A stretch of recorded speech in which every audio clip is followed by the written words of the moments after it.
Hello les amis, bienvenue une fois de plus sur ma chaîne. Bienvenue sur cette vidéo et déjà merci à toi qui regarde cette vidéo. Merci d'avoir pris ton temps pour t'abonner à ma chaîne, pour regarder ma vidéo. Merci de m'accorder ces quelques minutes de ta journée. Merci infiniment pour ceux qui se sont abonnés. Merci pour ceux qui me suivent depuis longtemps et pour ceux qui voient mes vidéos. Bon, si toi, j'espère que toi tu vas bien et si ça ne va pas, ça va aller, ok? Ça va aller. Déjà, désolé vraiment parce que ça fait très très longtemps. Je pense que ça fait à peu près 15 jours que j'ai pas fait de vidéo. Je n'ai pas posté, je n'ai pas fait signe de vie sur les réseaux et tout. C'est justement parce que je préparais cet événement. Je préparais ce jour en fait. Actuellement, je préparais en fait mon voyage en Turquie. Actuellement, je pense, il est 1h50 en Turquie. Enfin, je suis arrivée en Turquie aujourd'hui. Le voyage était fatigant. Il y avait beaucoup à découvrir. C'est ma première fois d'arriver en Turquie. C'est mon premier voyage d'affaires en Turquie.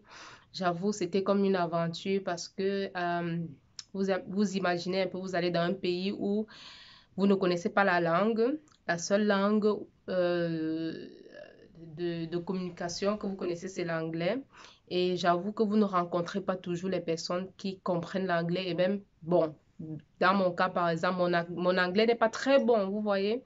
Et même mon petit anglais que je parle, je rencontre aussi beaucoup de gens qui ne comprennent pas l'anglais ici en Turquie. Bon, du coup, ce n'était pas trop évident, j'avoue. Je suis quittée de Munich aujourd'hui. Je suis quittée de ma maison aujourd'hui à 9h30. Et j'arrive dans mon hôtel à Istanbul. Je suis arrivée ici à 19h30. OK? C'était pas trop évident, mais ça vaut le coup. Je suis fière de faire cette vidéo aujourd'hui. Je suis fière de tourner cette vidéo aujourd'hui, de vous parler, de faire ce tournage à partir de la Turquie. Ce voyage, je le programme, je peux dire depuis des années en fait. Je programme cette première fois depuis des années et je suis très très contente de partager avec vous aujourd'hui le fait d'avoir réalisé cela. Pour moi, c'est comme déjà une petite victoire en fait. Bon, mon séjour sera un peu court en Turquie. Je suis juste venue pour 4 jours. Je vais essayer de maximiser, de tirer je vais essayer de rendre ce séjour rentable puisque je viens faire les achats effectivement. Je viens découvrir, je viens faire des contacts, créer des relations et si possible me ravitailler, prendre mon stock et acheminer au Cameroun directement. Donc du coup, quel est l'objectif de cette vidéo? Je veux un peu partager avec toi euh, comment j'ai préparé mon voyage pour la Turquie en fait. Qu'est-ce que j'avais besoin? Qu'est-ce que toi, tu auras besoin dans le cas où tu veux aussi te déplacer en Turquie comme moi, si tu veux aussi voyager et venir ici faire des achats et tout, si c'est aussi ta première fois comme ça l'a été pour moi aujourd'hui, qu'est-ce que tu dois faire, à quoi dois-tu faire attention et tout et tout et tout. Bon, déjà, première étape, c'était au niveau du visa. Est-ce que tu es une personne qui a besoin du visa? Oui. Si tu as besoin du visa pour aller ici, je vais te dire un peu ce que tu as besoin, les documents que tu as besoin pour avoir un visa. OK? Et dans le cas où les pays, par exemple, de l'Union européenne, tous les pays qui sont dans l'Union européenne, l'Allemagne, la France, l'Autriche, la Belgique et tout, vous connaissez la liste, tous ceux-là n'ont pas besoin de visa pour entrer en Turquie. Donc, si tu fais partie de ces personnes-là, tu peux te lever du jour au lendemain, tu payes juste ton billet d'avion. Actuellement, tu prends un test Covid. Ici, il y a on appelle ça comment? Le test rapide, l'antigène test qui passe pour la Turquie. Donc, tu n'as pas besoin du PCR forcément. Étant donné que le PCR coûte assez cher, tu vois. Le PCR actuellement coûte 108 euros. Pourtant, le Schnell test, comme les Allemands disent, l'antigène test là, ça coûte juste 15 euros, tu vois. Et tu peux le faire. Ça doit être valable 48 heures avant ton arrivée en Turquie. Au maximum 48 heures avant ton arrivée en Turquie. Donc, c'est ce que moi j'ai fait. J'ai fait ce test rapide et c'est passé. Vous voyez. Dans le cas où en fait, si tu n'as pas besoin du visa, justement, tu as besoin de ton test, tu as besoin de ton billet d'avion, tu as besoin de ta réservation ou bien tu as besoin de prendre ton hôtel, tu as besoin justement de l'adresse de ton hôtel pour savoir où tu pars et tout. Et puis c'est bon, tu peux faire ton voyage. Dans le cas où tu as besoin du visa, je vais te citer quelques documents, les papiers que tu as besoin justement pour avoir un visa. Je te dis, en fait, pour avoir le visa en Turquie, pour ceux qui résident, pour ceux qui ont une carte de séjour en Europe, c'est très facile, je vous assure. C'est une histoire de quelques minutes. Quand tu as fini de remplir le formulaire, tu reçois ton visa par mail. Qu'est-ce qu'il faut faire? Il te demande, tu dois avoir justement une carte de séjour. Tu dois avoir une carte de séjour dans l'espace européen, l'espace Schengen. De deux, tu dois avoir une réservation d'hôtel ici. Tu dois réserver l'hôtel. Si tu es ici pour 4 jours, comme ça a été dans mon cas, tu dois réserver l'hôtel pour 4 jours. Oui, tu dois prouver, tu dois signer que tu as cette réservation d'hôtel-là. Tu dois, en plus de cela, tu dois avoir une assurance. Dans l'assurance, si ton assurance ne couvre pas l'étranger, tu dois prendre une assurance pour couvrir ton séjour à l'étranger. Ça, c'est un autre point. Le troisième point, tu dois avoir un billet d'avion aller-retour parce que le gouvernement, tu dois se rassurer que tu es justement un touriste qui va rentrer, tu vois. Et voilà, quand tu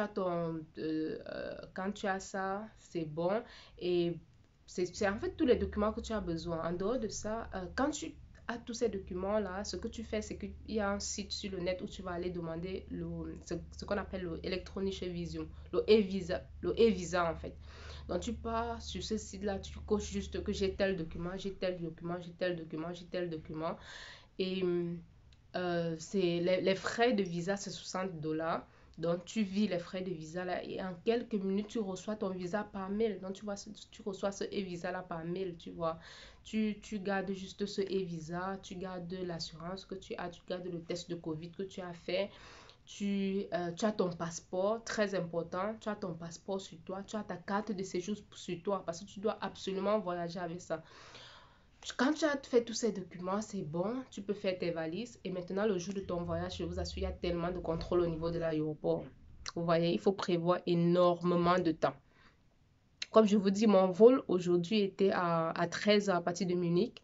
Je suis quittée de la maison à 9 h. Normalement, j'ai 1 heure pour arriver à l'aéroport. Mais j'ai eu besoin de 2 heures à peu près de contrôle, checking et whatever, tu vois. Donc, tu dois prévoir énormément de temps pour cela, pour éviter le risque de rater ton vol, tu vois.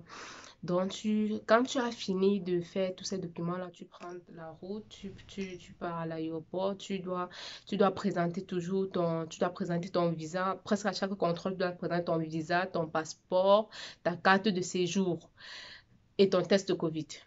Bon, ça sont les documents phares que tu as besoin, quoi, pour le voyage. Et maintenant, une fois arrivé à Istanbul, vous voyez, quand tu as atterri à Istanbul, en fait, juste petite astuce, c'est que quand tu fais ce vol, quand tu voyages justement pour faire du business, il faut avoir les yeux ouverts, les gars.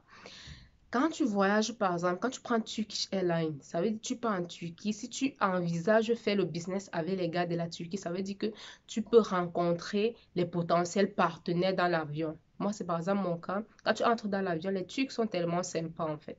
Ils sont tellement sympas et ouverts. Ils ne sont pas bornés. Donc, du coup, ils sont tellement sympas et tout ce que tu vas faire, tu essaies de créer la communication, en fait. Ce que j'ai fait, c'est que j'ai essayé de créer la communication et tu vois, ils te racontent déjà comment ça se passe à Istanbul. Ils te racontent à quoi il faut faire attention, par exemple. Il faut vraiment faire attention quand tu prends le métro parce qu'il y a beaucoup de Syriens qui volent. Tu voyais un peu, il faut vraiment faire attention, surtout quand tu es dans Istanbul, quand tu pas faire des achats. Prends de préférence un petit sac. Ne prends pas un grand sac qui t'encombre parce que je vous assure, les magasins ici, les magasins sont il y a tellement de magasins et il y a beaucoup de gens aussi dans les magasins. Donc, il ne faut pas prendre quelque chose qui va t'encombrer. Et surtout, prends une chaussure confortable pour faire les magasins parce que franchement, tu vas tellement marcher. Tu vas tellement marcher. Je suis arrivée, j'ai fait quelques petits tours là avant que les boutiques ne ferment, avant que les magasins ne ferment.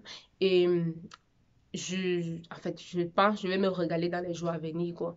Donc, du coup, tu prends un petit sac, tu causes avec les gens tu essaies de créer les contacts avec les gens que tu rencontres dans l'avion, tu sympathises, tu essaies même de voir comment ça se passe en Turquie et tout. Tu apprends toujours et tu gagnes quelque chose, tu vois. Donc, c'est toujours important de le faire. Vraiment, il faut pas manquer, il faut le faire. Surtout si tu es une personne ouverte et tout, tu essaies de communiquer un peu, ça va beaucoup t'aider, ça va beaucoup t'aider. Et une fois arrivé à Istanbul, qu'est-ce que tu fais? Euh, il y a deux aéroports actuellement à Istanbul, vous voyez. Il y a l'ancien aéroport qui est petit, c'est où j'ai atterri. Et l'ancien aéroport est très loin d'Istanbul, donc de l'endroit de Aksaray, donc où il y a les magasins en fait. C'est très loin. Donc du coup, ça c'est une information que je n'avais pas, je n'ai pas fait attention à cette information. C'est la raison pour laquelle j'ai fait à peu près 1h30 dans l'autarcie quittant de l'ancien aéroport. Donc ça c'est l'aéroport SAW. Vous voyez, c'est le nom de l'aéroport. Et j'ai fait 1h30 dans l'autarcie quittant de cet aéroport pour Aksaray. Si j'avais su ça, c'est le premier aéroport. Deuxième aéroport, maintenant, c'est l'ancien, c'est le nouveau. Tu vois, c'est un peu plus grand. Donc, ça veut dire que quand c'est plus grand aussi, ça veut dire qu'il faut prévoir beaucoup de temps pour sortir et tu peux aussi facilement t'égarer. Donc, ça, c'est l'avantage comme ça, c'est ses inconvénients. Mais juste que là, tu as la chance que tu vas pas trop durer dans les transports pour arriver à Istanbul où il y a les magasins, tu vois. Donc, je pense que la prochaine fois, quand même, c'est l'aéroport, c'est l'aéroport là que je vais réserver. C'est par là que je vais voyager. Et là, je vais économiser. En fait, je vais pas avoir besoin de beaucoup de temps pour arriver. Vous voyez un peu. Et maintenant, en ce qui concerne l'autarcie, je vous ai dit tout à l'heure que j'ai fait à peu près 1h30 dans l'autarcie. Je suis sûre que les gens qui habitent en Allemagne vont dire, waouh, autant, 1h30, ça veut dire que tu as beaucoup dépensé pour toi, pour ça. Mes amis, j'étais très étonnée, hein. En fait, je vais dire, vous serez très étonnés quand je vais vous dire combien j'ai dépensé pour ça. Franchement, en fait, j'ai trouvé ce taxi très moins cher. Le taxi en Turquie, c'était tellement moins cher, ça m'a surpris. J'ai payé 25 euros. Vous pouvez un peu imaginer 25 euros pour 1h30 de taxi. C'était waouh quoi. 25 euros, ça équivaut à peu près, je pense, j'ai payé 278 lira. Parce que la monnaie turque, c'est justement le lira. Et justement, ce que j'oubliais, c'est que il faut, il faut retirer l'euro en Allemagne. Et quand vous arrivez à l'aéroport de Turquie, d'Istanbul, s'il vous plaît, il faut essayer de changer. C'est vrai qu'il y a certains taxis qui prennent l'euro, vous voyez. Mais c'est mieux quand même de changer un peu d'argent, de changer même 50 euros à l'aéroport. Parce qu'en Turquie, la monnaie, c'est le télé. Tout à l'heure, j'ai dit. La monnaie, c'est le télé et le dollar. Donc, ça veut dire qu'il faut quand même essayer d'avoir l'une de ces deux monnaies-là sur vous. Vous voyez, dans le cas où vous allez, on ne prend pas, dans le cas où on ne prend pas l'euro, que vous puissiez au moins payer avec ces monnaies-là. Et surtout, très important, quand vous arrivez à l'aéroport, prenez-vous une puce. Soit vous avez le roaming, donc soit vous avez Internet à l'extérieur de l'Union européenne. Donc, soit vous pouvez utiliser Internet parce que quand vous arrivez, il faut pouvoir regarder. euh, Dans le cas où vous avez une personne ici à appeler, vous devez pouvoir télécharger, en fait, vous connecter sur WhatsApp pour pouvoir appeler. Vous devez être joignable. C'est très important, surtout quand vous êtes dans un pays étranger, très important. Dans le cas où vous ne pouvez pas, vous n'avez pas le roaming, à l'aéroport, on vend les puces, vous voyez, c'est un peu cher. J'ai vu une puce là, un forfait Vodafone, je pense, ça a coûté à peu près 28 euros la puce, 15 gigas, 750 SMS et patati patata, blabla. Donc, vous allez voir, de toute façon, c'est très important. Soit vous avez l'Internet en dehors de l'Union européenne, ou bien vous prenez cette puce pour être à l'aise. Je vous assure, c'est, c'est Gold Vertige, comme les Allemands disent. C'est très important. Ouais. Donc, je prends le taxi, que justement, quand vous prenez le taxi, vous arrivez dans votre hôtel, vous vous installez et tout. Et si vous avez réservé au préalable, c'est bon. Quand vous prenez le taxi, vous avez l'adresse de votre hôtel déjà en main. Vous lui donnez juste l'adresse, il va vous déposer devant votre hôtel et c'est là que la vie recommence, quoi. Et ce que je vais aussi vous conseiller dans en fait, dans le thème dans le cadre de la préparation de votre voyage, c'est qu'il faut, pour la première fois, je vous conseille de prendre un agent. Donc, je vous conseille de prendre une personne qui va vous accompagner ici en Turquie, vous voyez. Cette personne peut même venir vous chercher à l'aéroport. Ça vous facilitera beaucoup la tâche, vous voyez. C'est un nouveau pays. Surtout si vous arrivez à l'aéroport tard, il fait nuit, ne prenez pas le risque de vous perdre ici, vous voyez. Vous pouvez prendre un agent, une personne qui va vous accueillir. Ici, il y a tellement de gens, vous voyez. Si vous êtes dans le besoin, faites-moi signe, je vais vous donner les contacts, vous voyez. Il y en a tellement. Et il y a une personne avec qui je travaille, avec qui j'ai travaillé cette fois-ci. Et franchement, je suis satisfaite. Je vais continuer avec elle demain et tout. Elle est, je vous assure. Jusqu'ici, je suis satisfaite de toute façon. Elle est magnifique. Je prévois même faire une vidéo avec elle, peut-être vendredi ou bien jeudi avant mon retour. Vous allez la découvrir. Elle est magnifique. Bon, comme je disais, c'est mieux de prendre un agent parce que la personne vous aide la personne vous fait gagner en temps en fait. La personne vous permet d'être vraiment effectif et de vous concentrer sur ce que vous voulez, d'éviter les pertes de temps. Vous voyez un peu. Donc, cette personne peut venir vous chercher à l'aéroport, vous accompagner à votre hôtel. Ça, la avec ça, vous avez moins de nerfs, ça vous fatigue moins. Ouais. Donc, quand vous arrivez à l'hôtel, justement, vous pouvez vous installer, manger. Je suis sortie tout à l'heure manger quand je suis arrivée. La nourriture est tellement moins chère, je vous assure, vous n'allez pas me croire, quoi. L'hôtel que j'ai pris aussi, c'est au niveau donc, c'est dans le marché, quoi. Donc, quand tu sors devant toi, là, il y a les boutiques. Tu peux commencer même déjà à faire tes achats. Et quand tu arrives à Istanbul, c'est là que tu te rends compte que les Africains sont dehors. Je vous assure.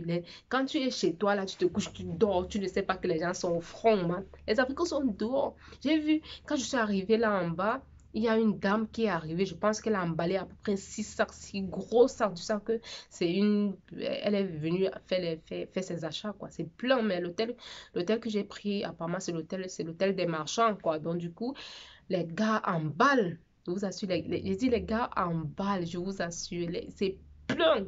En tout cas, mes amis, ne dormons pas. Il faut qu'on se réveille. Il faut qu'on se réveille. Mais c'est bien de sortir quand même pour voir que il y a les gars sont au front, hein, les gars cherchent. Enfin, les gars se battent dehors. De toute façon, j'ai bien apprécié, quoi. J'ai bien apprécié. Tu vois, les dames, elle a emballé ses sacs et tout. Elle a déposé l'hôtel que j'ai pris même. Ils ont un endroit pour peser déjà pour peser les kilos et tout. C'est bien. C'est vraiment bien. De toute façon, demain, je vais essayer de vous faire un peu quelques petites vidéos quand je peux. Puisque moi-même, je dois prendre le temps de me retrouver un peu. Quand je peux, je vais vous faire des vidéos, vous présenter un peu, vous parler aussi un peu de mon expérience, vous parler de ce que je vis, vous présenter peut-être les produits que je trouve ici. Et en fait, vous renseigner un peu là-dessus, quoi. Bon, si toi, la vidéo t'a plu, n'hésite pas de t'abonner, partage et à la prochaine vidéo. Merci à toi. Prends bien soin de toi. Bonne soirée. Bisous.